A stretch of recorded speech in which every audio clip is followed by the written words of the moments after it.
Hi friends, hi masters. ముందుగా అందరికీ నా యొక్క హృదయపూర్వక నమస్కారం తెలియజేస్తున్నాను.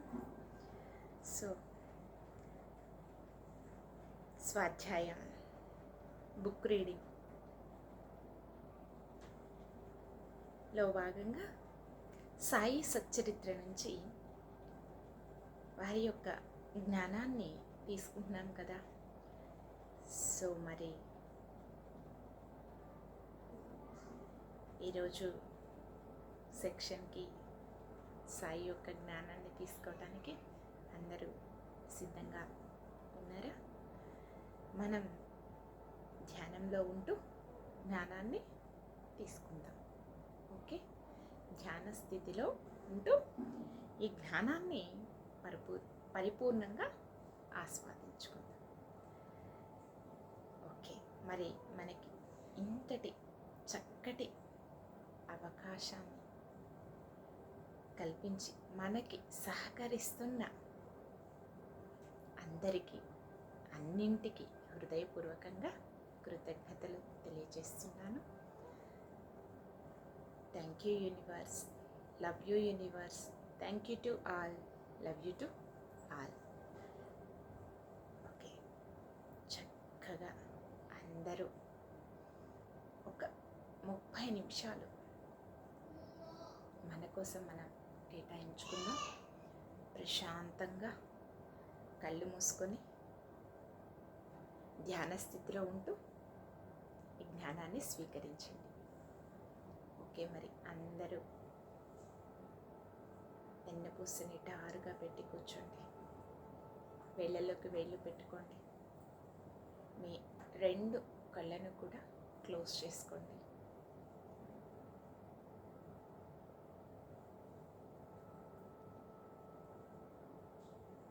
దీర్ఘ శ్వాసను తీసుకోండి నిదానంగా.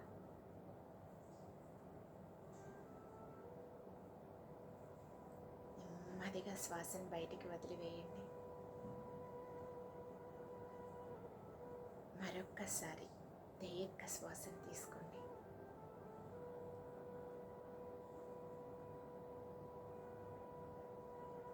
నిదానంగా శ్వాసని బయటికి వదిలివేయండి.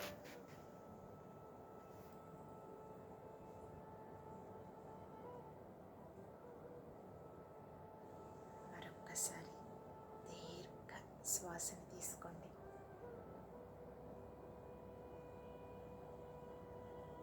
నిదానంగా శ్వాసను బయటికి వదిలివేయండి.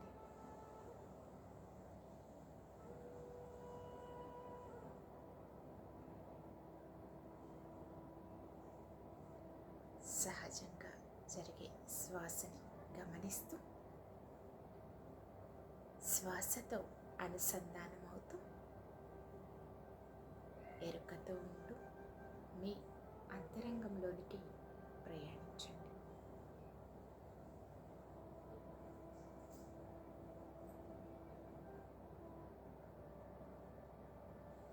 శ్వాస మీద ధ్యాస.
చక్కగా ధ్యానంలోనే ఉంటూ ఈ జ్ఞానాన్ని స్వీకరించండి.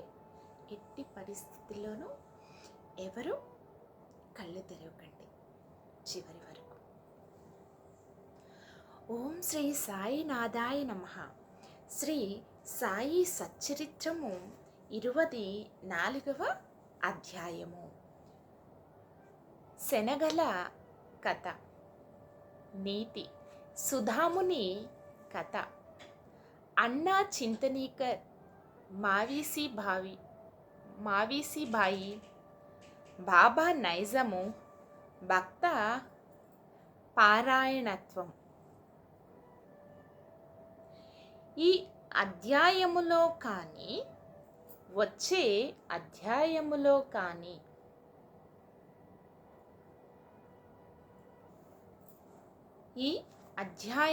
కానీ వచ్చే అధ్యాయంలో కానీ ఫలానిది చెప్పుదమనుట ఒక విధముగా అహంకారమే. మన సద్గురుని పాదములకు అహంకారమును సమర్పించగానే మన ప్రయత్నమందు జయమును పొందుము. మనము అహంకార రహితులమైనచో మన జయము నిశ్చయము.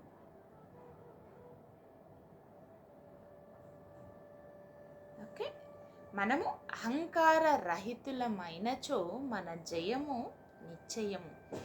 సాయిబాబాని పూజించుటచే ఇహపర సౌఖ్యములు రెంటినీ పొందవచ్చును.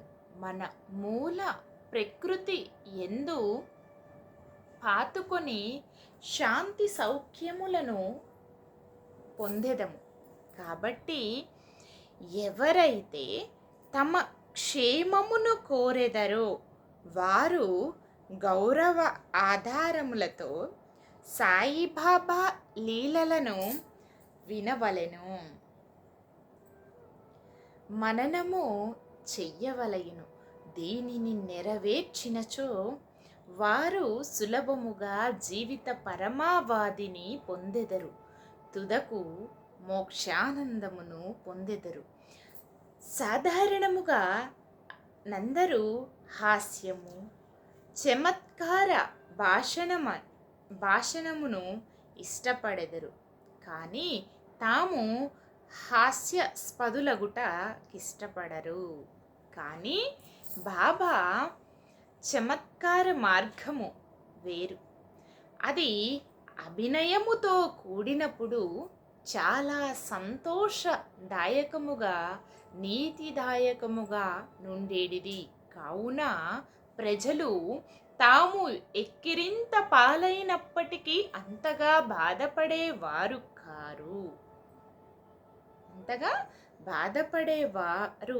కారు. హేమాత్ పంతు తన విషయముని ఈ క్రింది విధముగా తెలుపుచున్నారు. శనగల కథ. షిరిడీలో ఆదివారము నాడు సంత జరిగేడిది. చుట్టుపక్కల పల్లెల నుండి ప్రజలు వచ్చి వీధులలో దుకాణములు వేసుకొని వారి సరుకులు అమ్ముకొనుచుండేడివారు. ప్రతిరోజు మధ్యాహ్నము 12 గంటలకు మసీదు నిండుచుండెను. ముఖ్యముగా ఆదివారము నాడు కిక్కిరిసిపోవుచుండెను. ఒక ఆదివారము నాడు హేమాత్ పంత్ సాయిబాబా ముందు కూర్చుని బాబా పాదములను నొత్తుచు మనస్సునందు జపము చేయుచుండెను. బాబా ఎడమవైపు శ్యామ, కుడివైపు వామనరావు ఉండిరి. శ్రీమన్ బూటి కాకా సాహెబ్ దీక్షితు మొదలగు వారు కూడా నుండిరి. శ్యామ నవ్వుచు, అన్నా సాహెబ్తో, నీ కోటుకు శనగగింజలు అంటినట్లున్నది చూడుము అనెను. అట్లనుచు హేమాత్ పంత్ చొక్కా చేతులను తట్టగా శనగగింజలు నేలరాలెను. హేమాత్ పంత్ తన చొక్కా ఎడమ చేతి ముందు భాగముకు సాచెను. అందరికీ ఆశ్చర్యము కలుగునట్లు కొన్ని శనగ గింజలు కిందికి దొర్లుట ప్రారంభించెను. అక్కడ ఉన్నవారు వానిని ఏరుకొనిరి. ఈ సంఘటన హాస్యమునకు తావిచ్చెను. అక్కడ ఉన్న వారందరూ ఆశ్చర్యపడిరి. ఎవరికి తోచినట్లు వారు శనగలు చొక్కా చేతుల్లో నెట్లు ప్రవేశించి ఉండునో ఊహించనారంభించిరి. శనగలు చొక్కాలో నెట్లు దొర్లి అచట నిలువగలిగినవో హేమాడ్ పంతు కూడా గ్రహించలేకుండెను. ఎవరికి సరి అయిన సమాధానము తోచక జవాబునివ్వనప్పుడు అందరూను ఈ అద్భుతమునకు ఆశ్చర్యపడుచుండగా బాబా వీనికి అంటే అన్నా సాహెబ్కు తానొక్కడే తిను దుర్గుణమొకటి కలదు. వీనికి తానొక్కడే తిను దుర్గుణము ఒకటి కలదు. ఈనాడు సంత రోజు శనగలు తినుచు ఇక్కడకు వచ్చినాడు. వాని నైజము నాకు తెలియను. ఈ శనగలే దానికి నిదర్శనము. ఈ విషయంలో నేమిన ఆశ్చర్యమున్నది అనిరి బాబాగారు. హేమాడ్ పంత్, బాబా నేనెప్పుడూ ఒంటరిగా తిని ఎరుగను. అయితే ఈ దుర్గుణమును నాపై నేల మోపెదరు. ఈనాటికి ఎన్నడూను షిరిడీలో సంత నేను చూచి ఉండలేదు. ఈ దినము కూడా నేను సంతకు పోలేదు. అట్లయినచో నేను శనగల ఎట్లు కొని ఉంటిని. నేను కొననప్పుడు నేను ఎట్లు తిని ఉందును. నా దగ్గర ఉన్నవారికి పెట్టకుండా నేనెప్పుడు ఏమీ తిని ఎరుగను. బాబా, అవును, అది నిజమే. దగ్గరున్న వారికిచ్చెదవు. ఎవరూనూ దగ్గర లేనప్పుడు నీవు కానీ నేను కానీ ఏమి చేయగలము? కానీ నీవు తినుటకు ముందు నన్ను స్మరింతుతున్నావా? నేనెల్లప్పుడూ నీ చెంతలేనా? నీవేదైనా తినుటకు ముందు నాకు అర్పించుచున్నావా అని బాబాగారు అన్నారు. నీతి. ఈ సంఘటనమున బాబా ఏమి చెప్పిరో జాగ్రత్తగా గమనించెదము. పంచ ఇంద్రియముల కంటే ముందు మనస్సు, బుద్ధి విషయానందం అనుభవించును. కనుక మొదలే భగవంతుని స్మరించవలెను.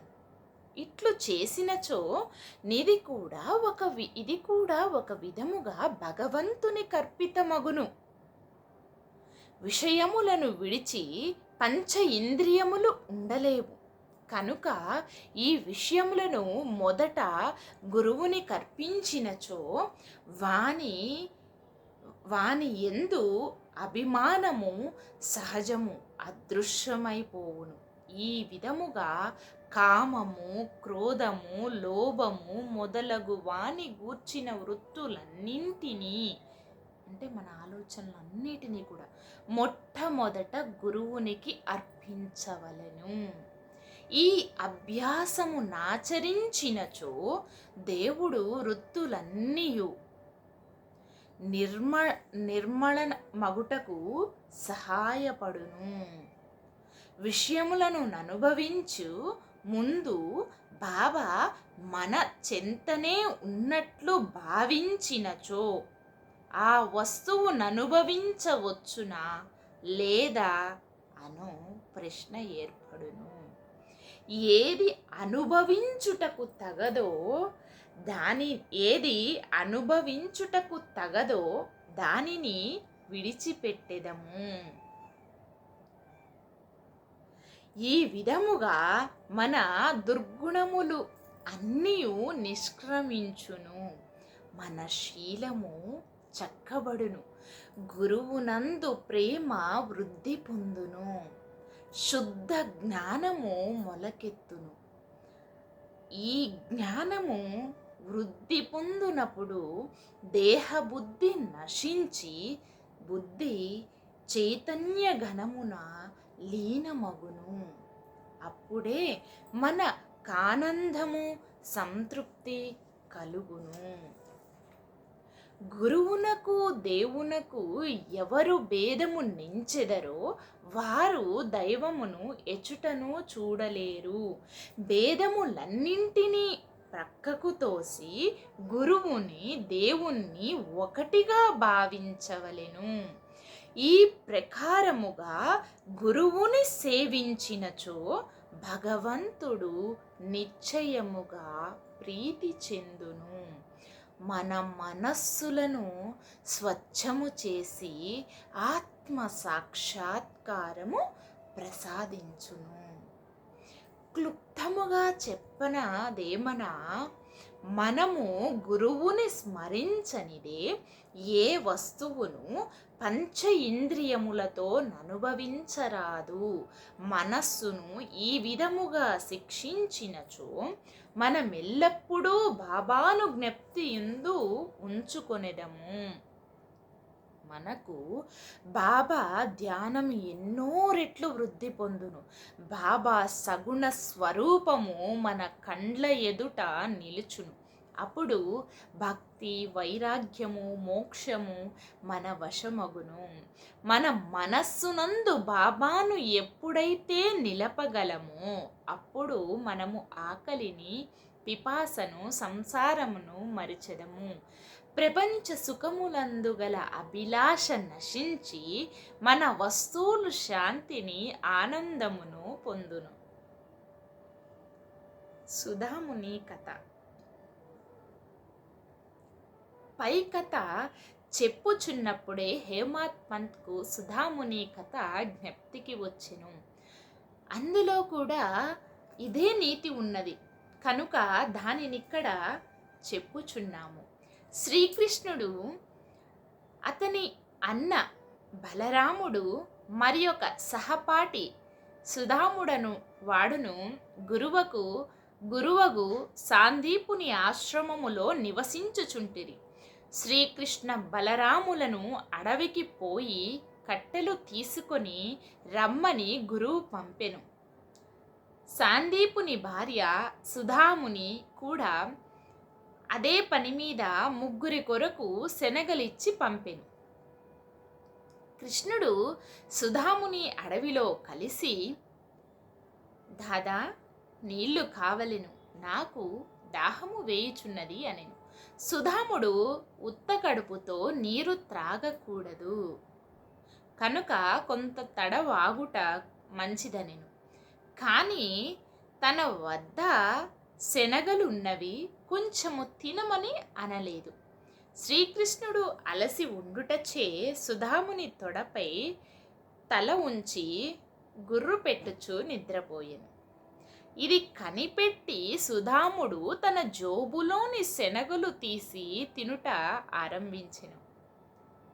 హఠాత్తుగా శ్రీకృష్ణుడు ఇట్లు అనెను, దాదా, ఏమి తినుచుంటివి?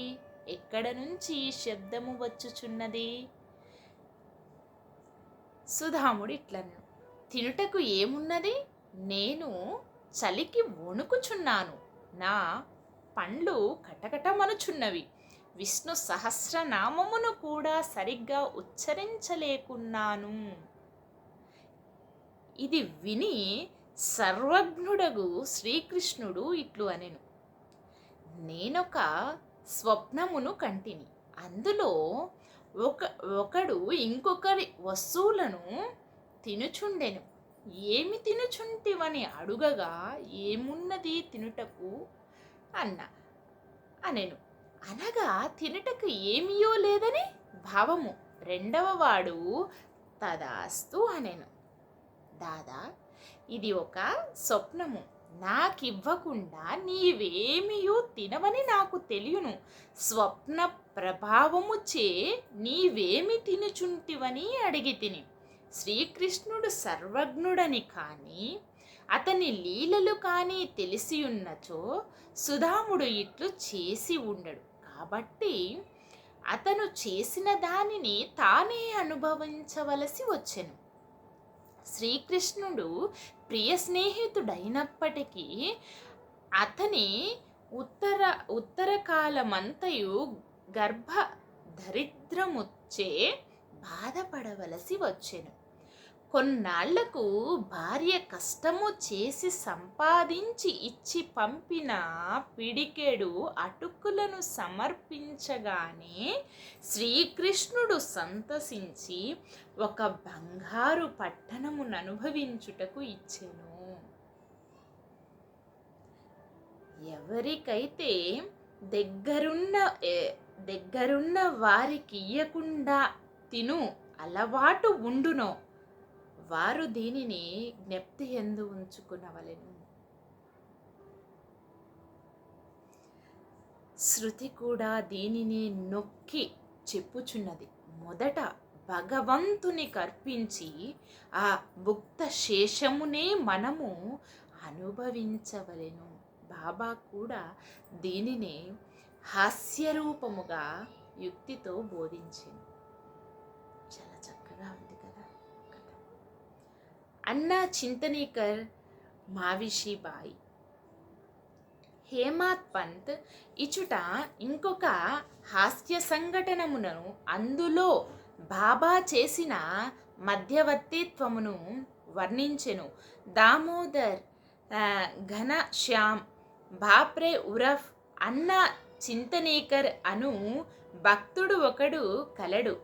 అతడు సరళుడు, మోటువాడు, ముక్కు సూటిగా మాట్లాడువాడు, ఎవరిని లక్ష్యపెట్టువాడు కాడు, ఉన్నది ఉన్నట్లు చెప్పేవాడు, ఎప్పటిదప్పుడే తేల్చువాడు, బయటికి కఠినుని వలెను హఠము చేయువాని వలెను కనిపించినను వాడు మంచి హృదయము కలవాడు, నక్కజిత్తులవాడు కాడు. అందుచే బాబా వానిని ప్రేమించుచుండెను. అందరూ సేవ చేయునట్లే ఇతడు కూడా మధ్యాహ్నము బాబా ఎడమ చేతిని తోముచుండెను. కుడివైపున ఒక ముసలి వితంతు వేణుబాయ్ కౌజల్కి అను నామె ఉండెను. ఆమెని బాబా అమ్మ అని పిలిచేడివారు. ఇతరులు మావీసీబాయి అని పిలిచేడివారు. ఆమె కూడా బాబాను సేవించుచుండెను. ఈమెది స్వచ్ఛమైన హృదయము. ఆమె బాబా నడుమును, మొలను, వీపును తన 2 చేతుల వేళ్ళు అల్లి దానితో నొక్కుచుండెను. ఆమె దీనిని అతి తీవ్రముగా చేయుచుండెను. బాబా వీపు, కడుపు కలిసిపోవునట్లు కనిపించుచుండెను. ఇంకొక పక్క అన్నా తోముచుండెను. మావీసీబాయి యొక్క ముఖము క్రిందకు మీదకు అగుచుండెను. ఒకసారి ఆమె ముఖము అన్నా ముఖమునకు చాలా దగ్గరగా పోయెను. హాస్యమాడు నైజము కలదగుటచే నామె, ఓయ్ అన్నా చెడ్డవాడు, నన్ను ముద్దు పెట్టుకొనుటకు యత్నించుచున్నాడు. ఇంత ముసలివాడైనప్పటికీ నన్ను ముద్దు పెట్టుకొనుటకు సిగ్గులేదా అనెను. అన్నాకు కోపము వచ్చెను. చొక్కా చేతులు పైకెత్తి అతడు ఇట్లు అనెను, నేను ముసలివాడినను దుర్గనుడను అనుచున్నావు, నేను వెర్రివాడనా? నీవే కలహమునకు కాలు దువ్వుచున్నావు. అక్కడున్న వారందరూ ఈ ముసలివాళ్ళ కలహమును చూచి నవ్వుచుంటిరి. బాబా ఇద్దరినీ సమానముగా ప్రేమించువారు కనుక ఇద్దరినీ ఓదార్చవలెనని తలచి ఈ క్రింది విధముగా నేర్పుతో సమాధానపరిచిరి. బాబా ప్రేమతో, ఓ అన్నా, ఎందుకు అనవసరముగా గోల చేయుచున్నావు? తల్లిని ముద్దు పెట్టుకొన్నచో దానిలో అనౌచిత్యమేమి అనెను. బాబా మాటలు విని ఇద్దరూ సంతృష్టి చెందిరి. అందరూ సరదాగా నవ్విరి. బాబా చమత్కారమునకు హృదయానందపూరితులయ్యిరి. బాబా వారి యొక్క నైజము, భక్త పారాయణత్వము. బాబా తన భక్తులకు వారి వారి ఇష్టానుసారము సేవ చేయుటకు అనుమతించుచుండిరి. దీనిలో నితరులు జోక్యము కలగ చేసుకొనుటకు బాబాకు ఇష్టము లేదు. ఒక ఉదాహరణనిచ్చెదము. ఈ మావీసీ బాయియే ఇంకొకప్పుడు బాబా యొక్క పొత్తి కడుపును తోముచుండెను. ఆమె ప్రయోగించిన జలమును చూచి ఆమె ప్రయోగించిన బలమును చూచి ఇతర భక్తులు ఆతురపడిరి. వారిట్లనిరి, అమ్మా, కొంచెము మెల్లగా తోముము, బాబా కడుపులోని ప్రేవులు నరములు తెగిపోగలవు. ఇట్లనగానే బాబా వెంటనే లేచి కోపముతో సటకాను నేలపై కొట్టెను. వారి కళ్ళు నిప్పు కణముల వలె ఎర్రనాయెను. బాబాను చూచుటకు ఎవ్వరికీ కూడా ధైర్యము లేకుండెను. బాబా సటక చివరను 2 చేతులతో పట్టుకొని పొత్తి కడుపులోనికి గుచ్చుకొనెను. ఇంకొక చివరన స్తంభమునకు నానించెను. సటక అంతయు పొత్తి కడుపులో దూరునట్లు కానవచ్చుచుండెను. కొద్దిసేపటిలో పొత్తి కడుపు ప్రేలుననుకొనిరి. బాబా క్రమముగా స్తంభము వైపు పోవుచుండెను. అందరూ భయపడిరి. ఆశ్చర్యముతోనూ భయముతోనూ మాట్లాడలేక మూగవాండ్ల వలె నిలిచిరి. బాబా తన భక్తురాలి కొరకు ఈ కష్టమును అనుభవించిరి. తక్కిన భక్తులు ఆమెను బాబాకు హాని లేకుండా తోమమనిరి. మంచి ఉద్దేశముతో వారు ఆ మాటలనిరి. దీనికి కూడా బాబా ఒప్పుకొనలేదు. వారి మంచి ఉద్దేశమే బాబాను కష్టములో దించినందుకు ఆశ్చర్యపడిరి. ఏమీయూ చెయ్యలేక కనిపెట్టుకొని చూచుచుంటిరి. అదృష్టముచే బాబా కోపము తగ్గెను. సటకాను విడిచి గద్దెపై కూర్చుండెను. అప్పటి నుంచి భక్తులు ఇష్టానుసారము సేవ చేయునప్పుడు ఇతరులు జోక్యము కలగ చేసుకొనరాదను నీతిని నేర్చుకొనిరి. ఎవరి సేవ ఎట్టిదో బాబాకే గుర్తు. 24వ అధ్యాయం సంపూర్ణం. సద్గురు శ్రీ సాయినాథ్ అర్పణమస్తు. శుభం భవతు. ఓం శ్రీ సాయినాథాయ నమః. ఓకే అండి, ఇక్కడితో సెక్షన్ క్లోజ్ అయిపోయింది.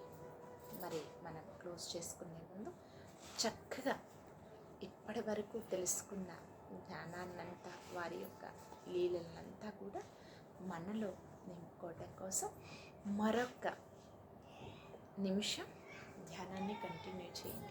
My dear masters and my dear friends, ఈ నిమిషం మనకి చాలా ముఖ్యమైనది. ఎరుకతో ఉండండి.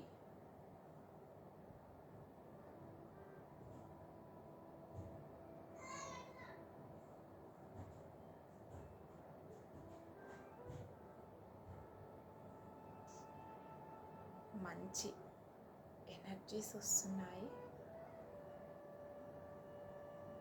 ఆహ్వానించుకోండి మాస్టర్స్, ఫ్రెండ్స్.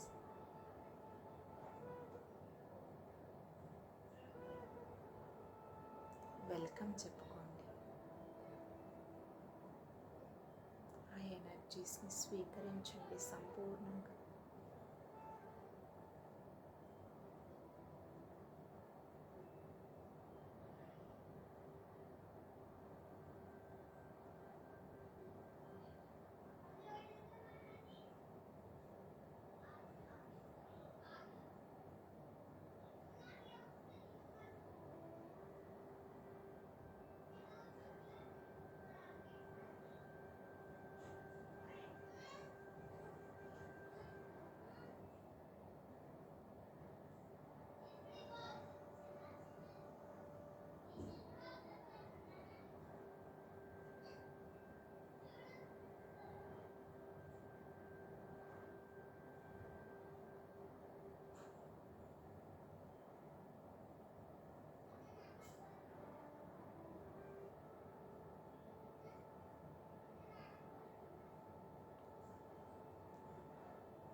సహజ స్థితికి వస్తూ మీ రెండు చేతులు విడదీస్తూ మీ కంటి మీద పెట్టుకోండి.